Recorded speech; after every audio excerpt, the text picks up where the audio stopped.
सुप्रभात प्रिय विद्यार्थियों। बीए पार्ट फर्स्ट व्यष्टि अर्थशास्त्र पेपर फर्स्ट की क्लास में आप सभी का वेलकम है। आज जो हम टॉपिक शुरू करने वाले हैं उस टॉपिक का नाम है मांग की कीमत लोच।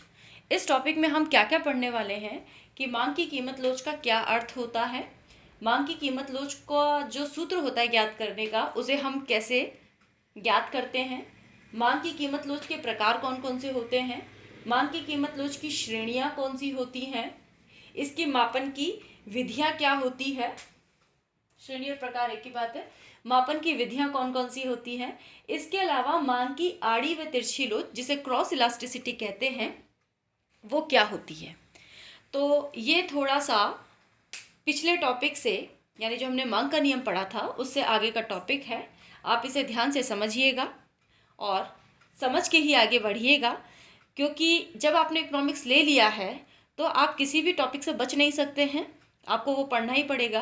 क्योंकि आप में से बहुत से स्टूडेंट्स ऐसे हैं जिन्होंने अपने स्कूल में इकोनॉमिक्स नहीं पढ़ा है और उन्हें कॉलेज में इकोनॉमिक्स मिल गया है, तो बच्चों आपको इसको पढ़ना ही पड़ेगा।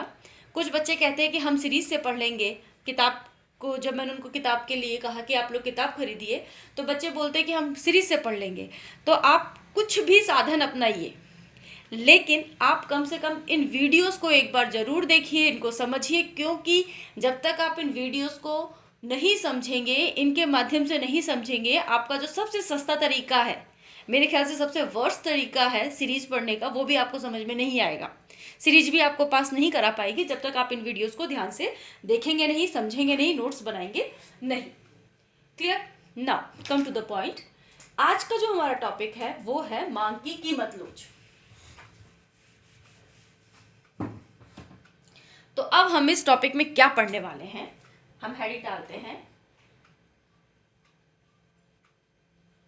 प्राइस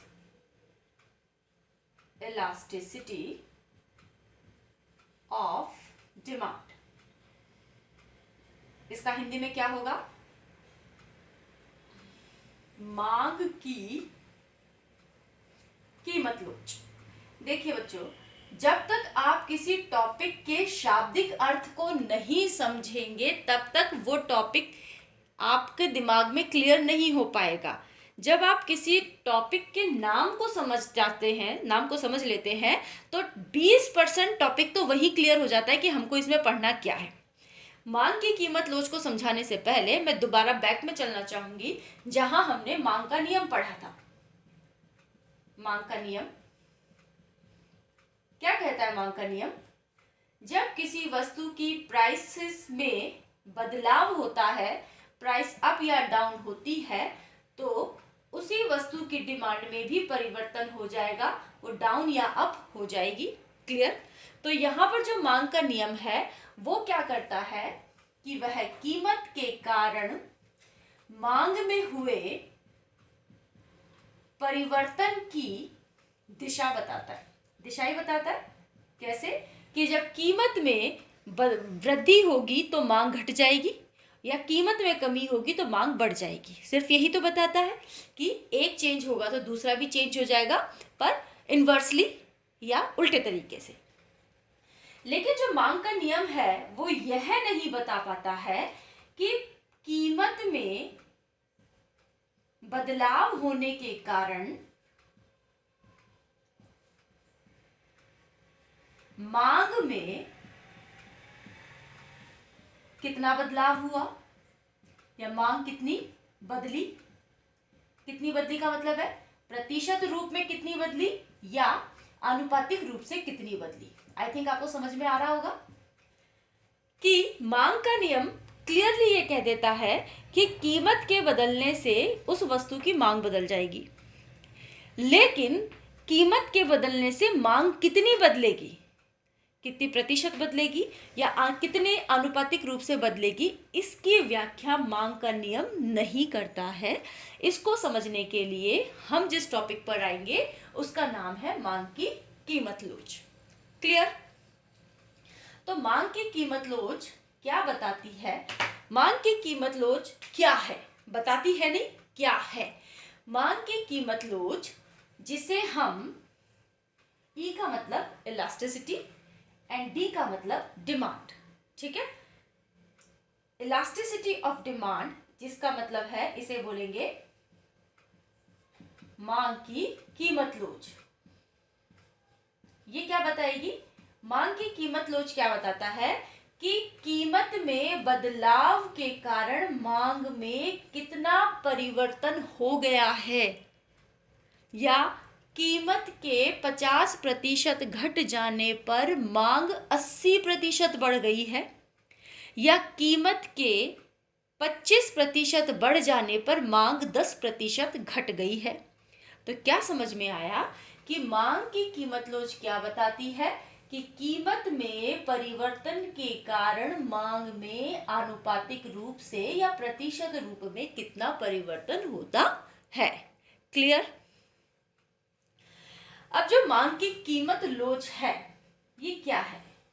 मांग की कीमत लोच वास्तव में एक अंकीय मान है। मांग की कीमत लोच क्या है? एक अंकीय मान है। वो अंकीय मान 2 भी हो सकता है, 1.5 भी हो सकता है, 6 भी हो सकता है, 10 भी हो सकता है। एक अंकीय मान है जो क्या बताता है कि कीमत के बदलने से मांग विपरीत रूप से बदली है, और कितनी बदली है? जितनी मांग की कीमत लोच है।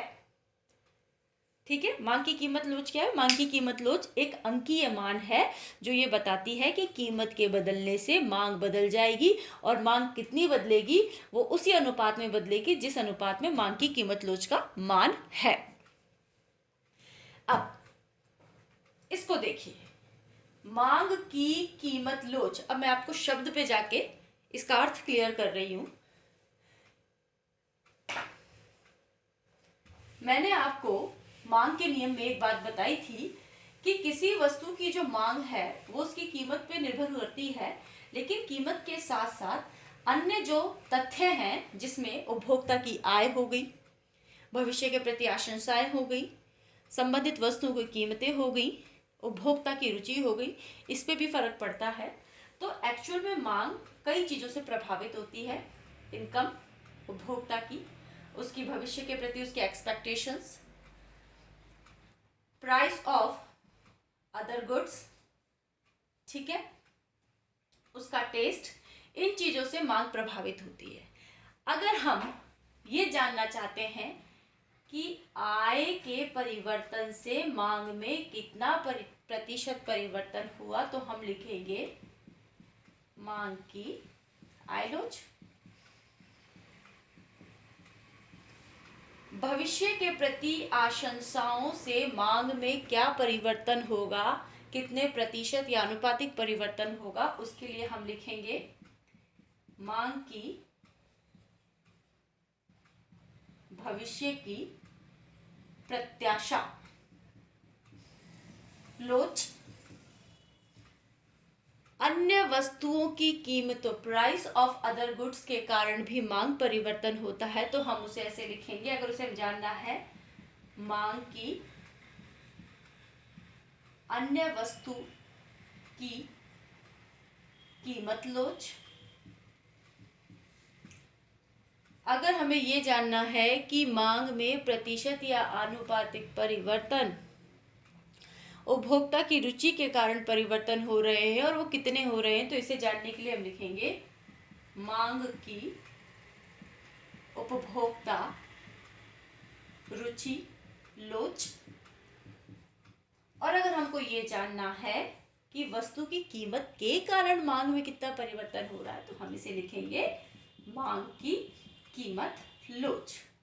आई थिंक ये उदाहरण आपको कहीं देखने को नहीं मिलेगा, और आपको शायद समझ में आ गया है कि मांग की लोच ज्ञात करनी है, यानी कि मांग के बदलाव को। लोच का मतलब क्या होता है? किसी के बदलने का जो टेंडेंसी है, दैट इज लोच। इलास्टिसिटी, कितना परिवर्तनशील है। तो मांग की लोच हमें ज्ञात करनी है, लेकिन किस संदर्भ में ज्ञात करनी है?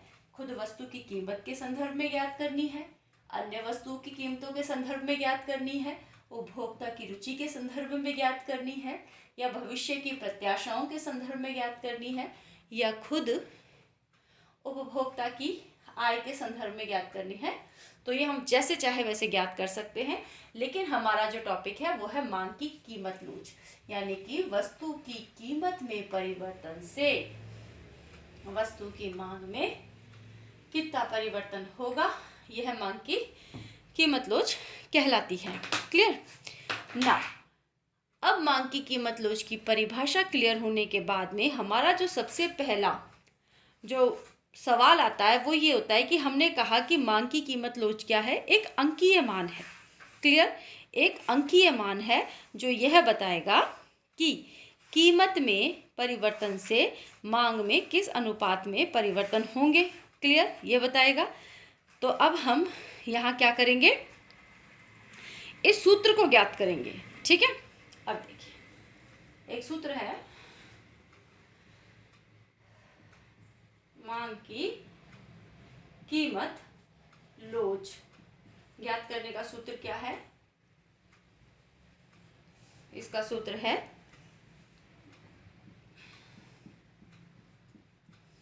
मांग मात्रा में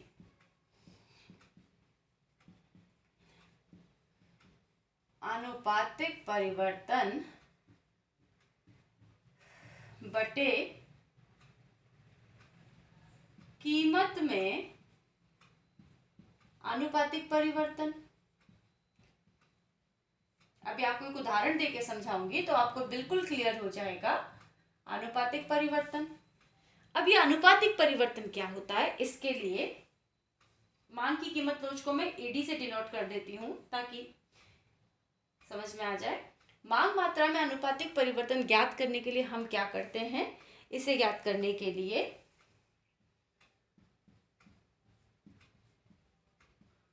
मांग मात्रा में परिवर्तन बटे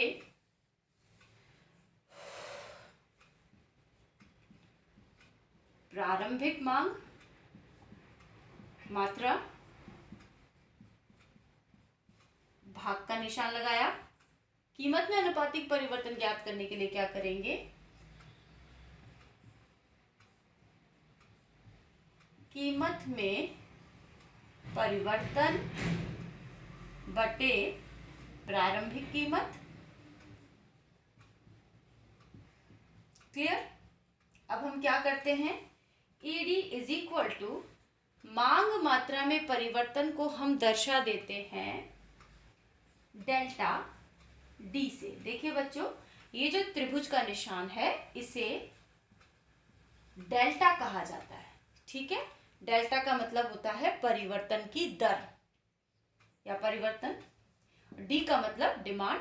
तो मांग मात्रा में परिवर्तन को हमने डेल्टा डी से दर्शा दिया और प्रारंभिक मांग को हमने डी से दर्शा दिया। भाग की जगह भाग का निशान आ गया। कीमत में परिवर्तन को वही डेल्टा परिवर्तन का निशान और पी, डेल्टा पी का मतलब कीमत में परिवर्तन और प्रारंभिक कीमत को हमने पी से दर्शा दिया। क्लियर, ये हमने दर्शाया है। आप यहाँ पर डी के बजाय क्यू भी लिख लो, कोई दिक्कत नहीं है, लेकिन आपको याद रहना चाहिए कि आपने क्यू का मतलब कीमत लिया है, इसलिए अच्छे से याद रहेगा, इसलिए हम डी ही लिख देते। डी फॉर डिमांड, इजी रहेगा याद करने में। अब elasticity of demand is equal to, दो एक जैसे लोगों को एक साथ रखा जाए तो ज्यादा अच्छे लगते हैं, डेल्टा डी बटा डी, भाग के निशान को गुणा में बदला, पी ऊपर गया, डेल्टा पी नीचे आया।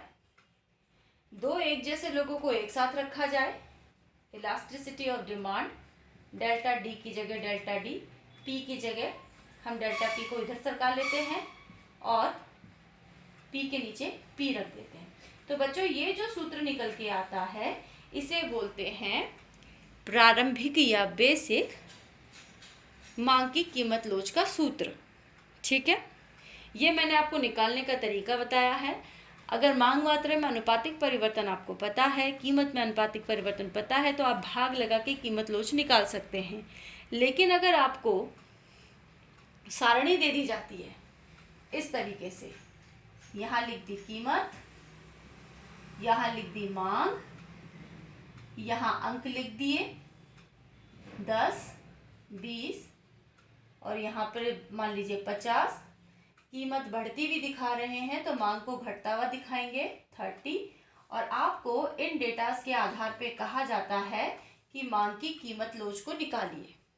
तब आपके सामने केवल अगर यही सूत्र हो तो प्रश्न खड़ा हो जाएगा कि भाई इस सूत्र में मांग मात्रा में अनुपातिक परिवर्तन क्या होगा और कीमत में अनुपातिक परिवर्तन क्या होगा। तो आप इस सूत्र का प्रयोग करेंगे और इस सूत्र में याद रखेंगे कि डेल्टा डी का मतलब क्या है, कीमत में परिवर्तन। डेल्टा पी का मतलब है डेल्टा डी का मतलब है मांग में परिवर्तन। डेल्टा पी का मतलब है कीमत में परिवर्तन। और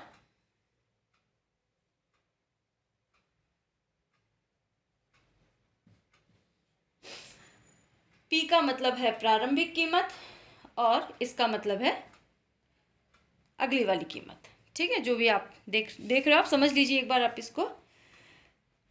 अब हम इस सारणी के नंबरों को यहाँ फिट करके मांग की कीमत लोच निकाल लेंगे, या हम ये बता देंगे कि कीमत के कारण मांग में कितना प्रतिशत परिवर्तन हो रहा है या कितना अनुपातिक परिवर्तन हो रहा है। अगर आप इस मांग सारणी को देखते हो तो आप मांग सारणी को देख के क्या बताओगे कि प्राइसेस राइज हो रहे हैं और डिमांड डाउन हो रही है। ये तो हो गया मांग का नियम। अगर आपको ये पूछा जाए कि प्राइसेस राइज होने से मांग कितनी अनुपातिक रूप से या प्रतिशत रूप से बदल रही है या घट रही है, तो बच्चों आपको इस सूत्र का यूज करना पड़ेगा। अब आप इस सूत्र का प्रयोग कैसे करेंगे?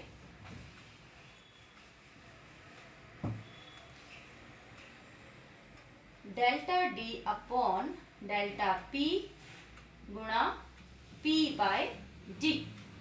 पॉइंट का मतलब गुणा का निशान ही होता है। अब सबसे पहले आप इस सारणी से अंक निकाल के इसमें फिट करते जाएंगे। ईडी की जगह ईडी। डेल्टा डी का मतलब मैंने आपको बताया था मांग में परिवर्तन। सारणी को देखने से मांग में परिवर्तन कितना है, 50 से 30 पर हो गई है, तो मांग में 20 का परिवर्तन है। तो डेल्टा डी की जगह हम लिख लेंगे 20। कीमत में कितना परिवर्तन है, कीमत 10 से 20 हो गई है। तो अब हम इसको क्या लिखेंगे कि ये हो गई है कितनी, 10 का परिवर्तन हो गया है, गुणा का निशान। प्रारंभिक कीमत कितनी थी, 10। प्रारंभिक मांग कितनी थी, 50। अब आप इसको सॉल्व कर देंगे तो आपके सामने क्या निकल के आएगा, 0 से 0 कट गए चारों तरफ के, तो यहाँ पर आया ED is equal to 2/5।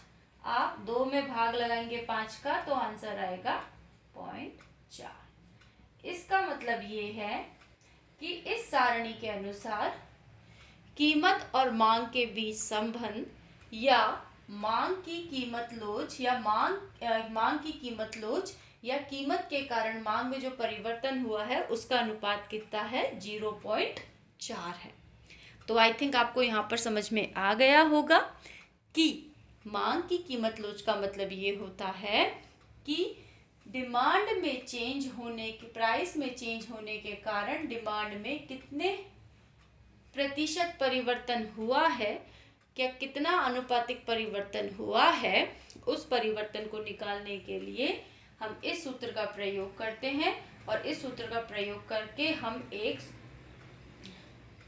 Final formula निकालते हैं। उसमें हम किसी भी समंकों को रख सकते हैं और रखने के बाद में हम हमारा सॉल्यूशन ज्ञात कर सकते हैं।